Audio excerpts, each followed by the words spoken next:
We'll be back from the break and let's move on further with more driving your business this morning. Of course, we're on mainstream channel 394, that is Go TV, and channel 372 on DSTV.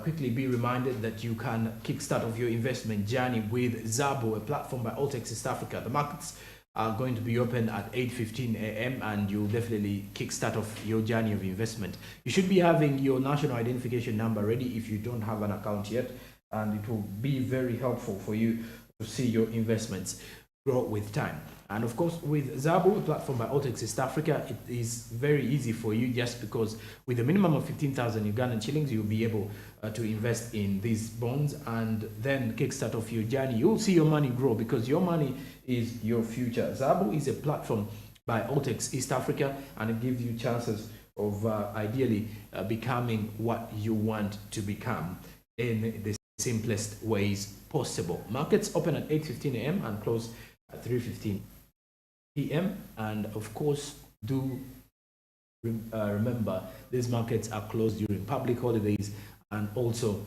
during the weekends. Now, besides that, let's have our business tip this morning.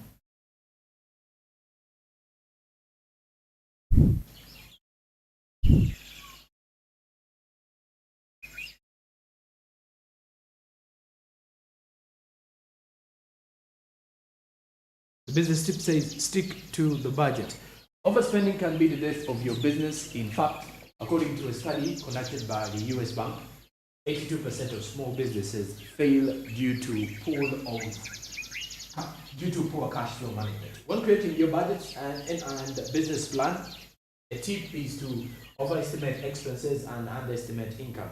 That way you will not be stretched too thin and always be prepared for unexpected costs. So this particular tip reminds us to stick to our budget, because that same way, the more you stick to your budget, it will be very helpful for your business. You will not be overstretched. You will not be engaging in different activities that will cost you and your business. Sometimes, remember, your business is always moving onto a budget. You as a person has already planned on how you're going to use the money, how you're going to be using these profits, how are you going to be using the money that is supposed to stay in the business or that is supposed to remain in the business. All those and all that is supposed to help you out as you tackle through this particular goal of life, and how you'll be able to execute everything in the simplest ways possible. So that's exactly what you should be following up, and that's something that you should know all at the time as we are moving on completely, as we grow differently as human beings and as the business community in everything that we do. Well, besides that, as we continue to look at more of the motivation and inspiration this morning, let's have our business quote of the day.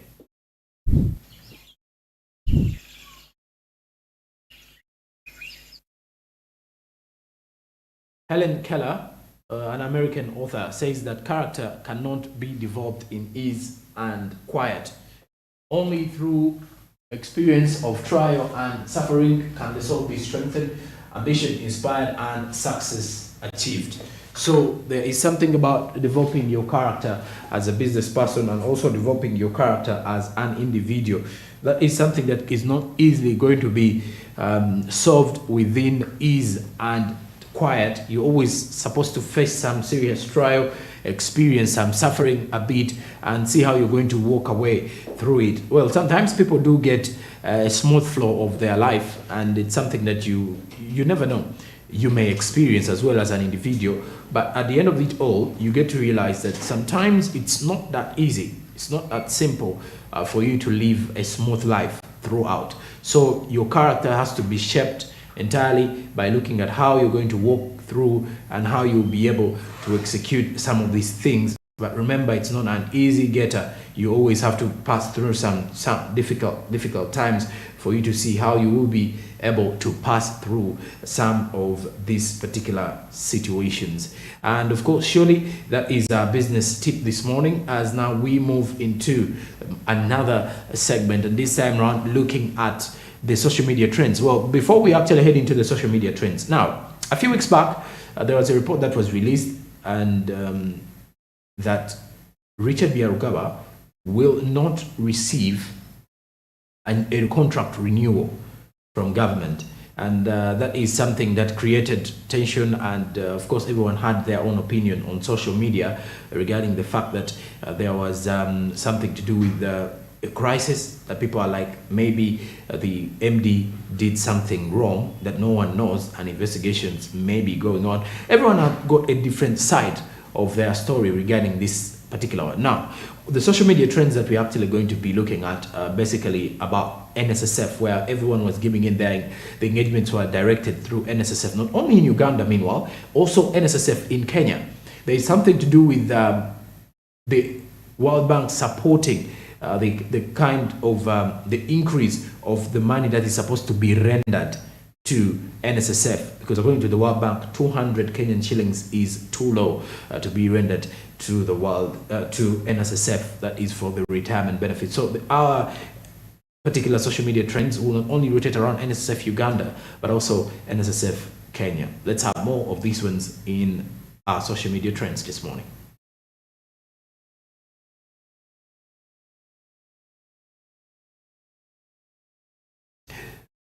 Now, NSSF Kenya did tweet that this morning, NSSF Kenya hosted a delegation from the NSSF Tanzania team comprising of investment, risk, and legal professionals to discuss investment matters.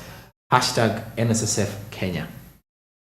So that was a team from NSSF Tanzania heading to Kenya on discussions to do with issues to do with professionalism, look at matters to do with more of how the two can work hand in hand. Now, besides that, Peter John Kakande did tweet, is there a fight in government over hashtag NSSF control that is in Uganda? As the Prime Minister, he did also share the Prime Minister's report, which was sent to Honorable Amongi Betty Ongom, Minister of Gender, Labour and Social Development, with a reference saying appointment of Mr. Richard Biarugaba as Managing Director of the National Social Security Fund. And of course, that was coming in from the Prime Minister's office to the Ministry of Gender, Labour and Social Development.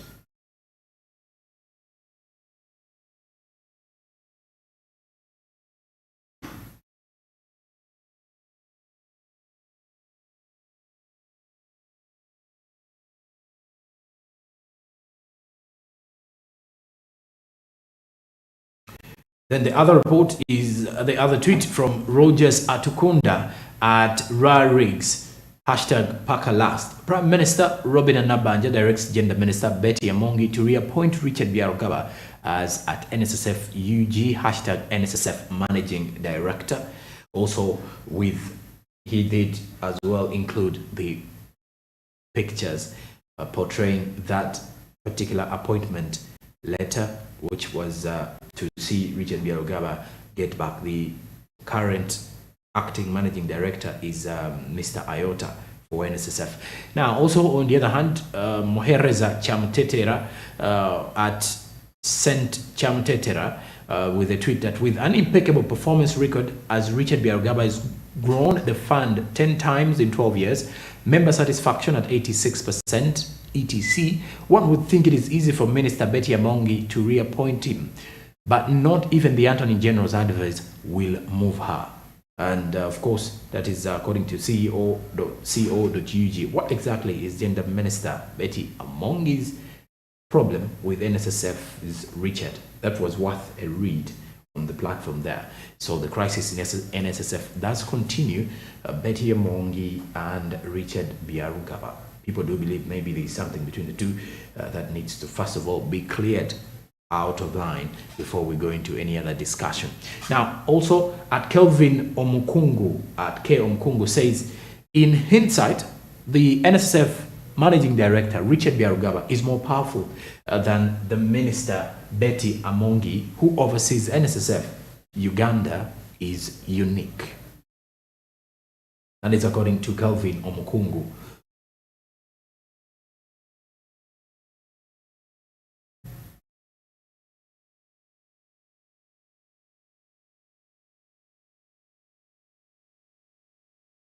Now, Mwango Capital, at Mwango Capital, this is in Kenya. says that the World Bank has backed President William Ruto's bid to raise NSSF contribution.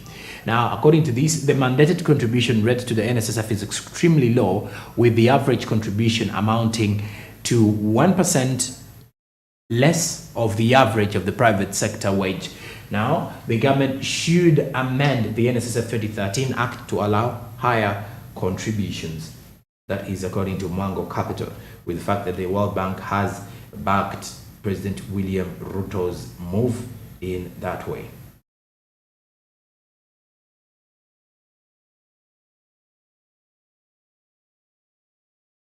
Of course, that is what is coming in from the social media trends this morning, and it's something that you should be following up more on, quickly understanding how it should be done in regards to the kind of updates coming up and how the timeline does react, especially when it comes to some of these particular issues. Now, besides that, let's move on to the SMB update on the issue to do with the fishing communities.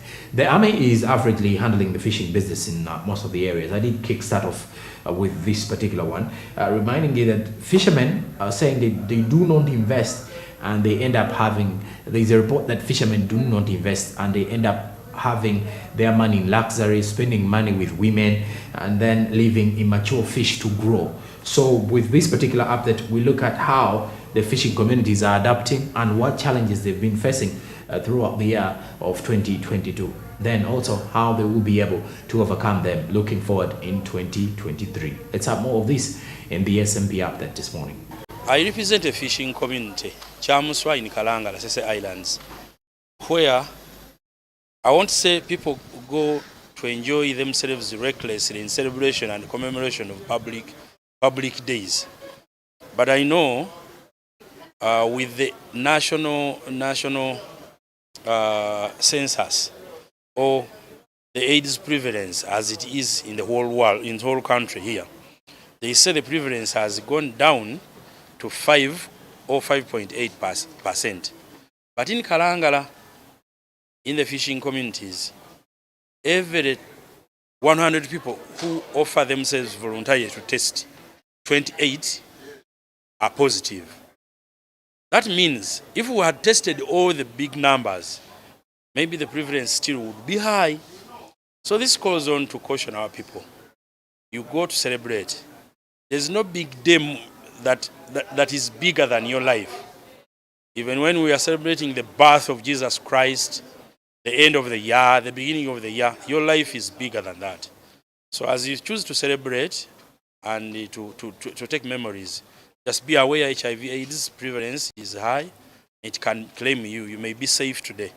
If you choose to go jubilate, be happy, take caution, take advice, and follow the advice and caution that has been given by professionals. HIV is claiming many of our fishermen who are in productive age. It's a little different this time. In the 10th Parliament, the Army was brutal. They were brutal. The way they were handling our people, it has changed now. Well, what they are doing in a bid to crack down catching immature fish is also hurting our people, and many people are complaining. But it's a little, they now respect human rights more than it used to be.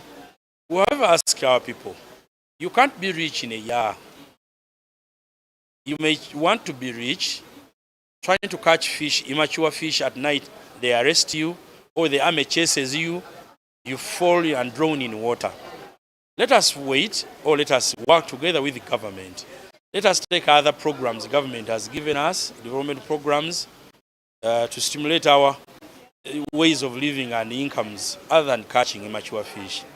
With catching immature fish, the army is cracking down, and most of you will collapse.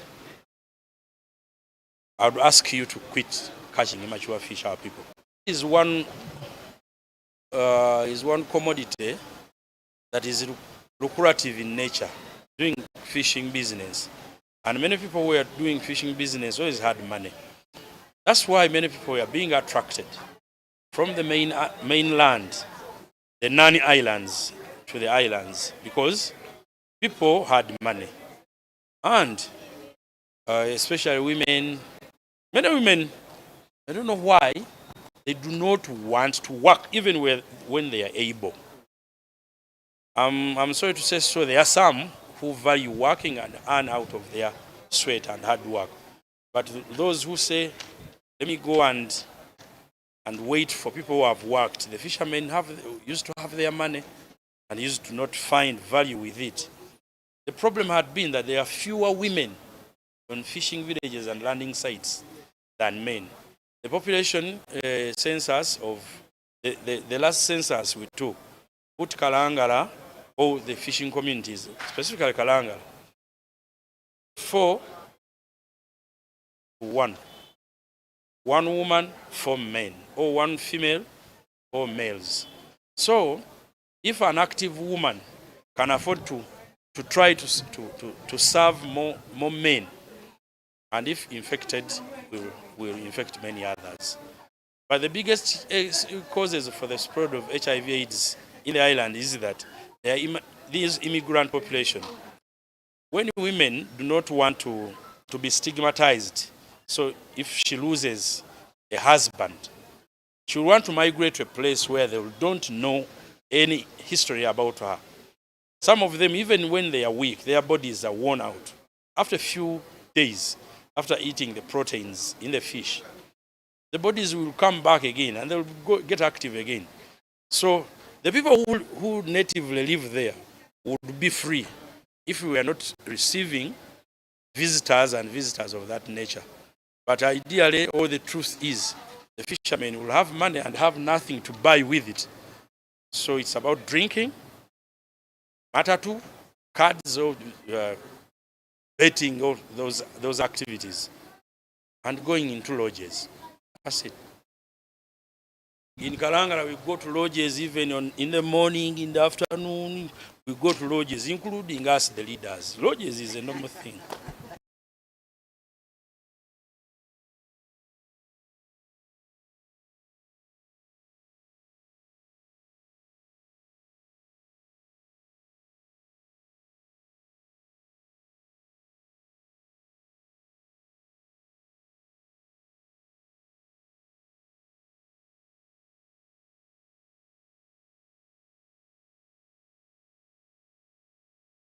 Of course, when you look at some of these situations, you get to realize that the fishing industry, or especially those in the fishing sector, most especially the fishing communities, we know of fishing communities, those who are close to the lakes, of course, those on the island. Look at areas like Gaba, look at areas like Entebbe, look at areas like Luzira, Masese, Jinja. So these are some of the areas that we do know of that are predominantly covered up with fishermen, people who are actually, in fishing. These are the areas, these are the rightful areas that we clearly know about. So also on the situation, following up on how we as individuals, by the way, how we can continue to at least grow ourselves, set up our mindsets ready for the kind of life these fishermen actually live in. Well, in Luganda, there is a saying that omuvubi alya kivubi. So when I tell you omuvubi alya kivubi, for now, you get to realize that once they get money, they rapidly spend it. They end up rapidly spending this particular money, and at the end of the day, after rapidly spending it, they will not be able to actually use this same money to at least do something productive. And of course, the Agriculture Ministry continues to at least see how they regulate the sector. However, some of the stakeholders in this sector believe that the worst part of it all is that the fact that the army is averagely handling the fishing process. But of course, the entry of the army into fishing was mainly to tackle the issue to do with a lot of wrongful fishing methods that are being used, and also fishing of premature fish. These are some of the reasons as to why the army was invited into the sector. Not actually invited, but also on order to actually go in there to shape up the fishing sector, and especially for the fishing business, the fishermen in that space. So clearly, we can look at it in this way and try to understand how we shall be helping ourselves grow better and grow bigger. So fishing is averagely, the army is averagely handling the fishing business in most of these areas, and fishermen don't invest, and they apparently end up having fun with women, and they are actually being encouraged to leave this premature fish to grow, or the immature fish to continue growing, as they continue to see how the sector will be shaped. So for that, if we are to look at some of the issues to do with the fishing industry, by the way, besides the challenges that the fishermen are facing, you realize it's quite profitable in that way or the other. For example, if we are to look at the fish exports in Uganda, just briefly, for the fish exports in Uganda, we export most of our fish to countries like Belgium, the Netherlands, the United Arab Emirates, Israel and Italy. And the latest report clearly shows that the fish fillets exports to Belgium were worth $19 million, to Netherlands $6.63 million, the United Arab Emirates was $6.02 million, then Israel $4.33 million, and then Italy it was $3.32 million in that regard. So you can easily see what is actually coming in from there, and it's something that you should be following up on the other aspect about. Now, also looking at the fact that when we look at fish exports in Uganda, and the mere fact that we have these countries that we export to that are mainly in Europe, but Uganda also loses millions over wrong import and export prices. Some of the people who are actually exporting have less information about this, and also have less information about how the fish industry or the fish business operates across the borders. Now, the illicit financial flows still plague economies, and Uganda is no exception. Now, for instance, if you look at this, the United Nations high-level panel on illicit financial flows from Africa argued that Africa lost more than $50 billion annually from illicit financial outflows, and the figure apparently shows that exceeds levels of official development assistance to the continent. This also hampers the mobilization of domestic resources for development. Now, a report by Global Financial Integrity finds an estimated 1.6 trillion in potential trade misinvoicing among 134 developing countries, of which $835 billion occurred between developing countries, and then the 36 advanced economies did occur in 2018. Now, the report further notes that some of the 36 advanced economies in 2018 are China, with roughly $305.08 billion, then Poland, $62.3 billion US, India, $38.9 billion. This is according to the countries that have advanced in regards to finding out the wrongs in the imports and exports of fish. Now, also, as you look at this investment there's a very huge call with Uganda and Kenya, which also ended raw on fish exports to the DRC, because the two countries wanted to tap into that same market, and it's something that also came to an end as we continue to see where we can export our fish on the African basket. Well, with that, 22 minutes past the hour of 8 o'clock this particular morning, Smart Means Business does take a break. When I do return, we shall be looking at sports business and entertainment business, the latest from those particular sectors, and how the business is affecting and how people in the sectors are earning some good money. Stick around. Good morning.